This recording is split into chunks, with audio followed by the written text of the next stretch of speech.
Okay, I'm gonna pick the winner of these 2 cards from, I think, about 2 weeks ago.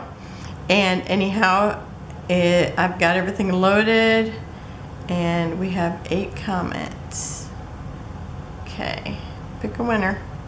And our winner is Amanda Lacrosse, something like that.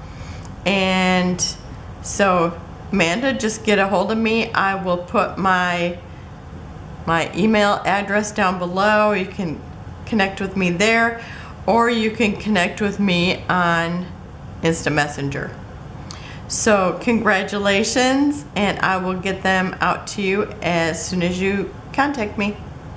Have a wonderful and blessed day, and I will see you tomorrow. Bye-bye.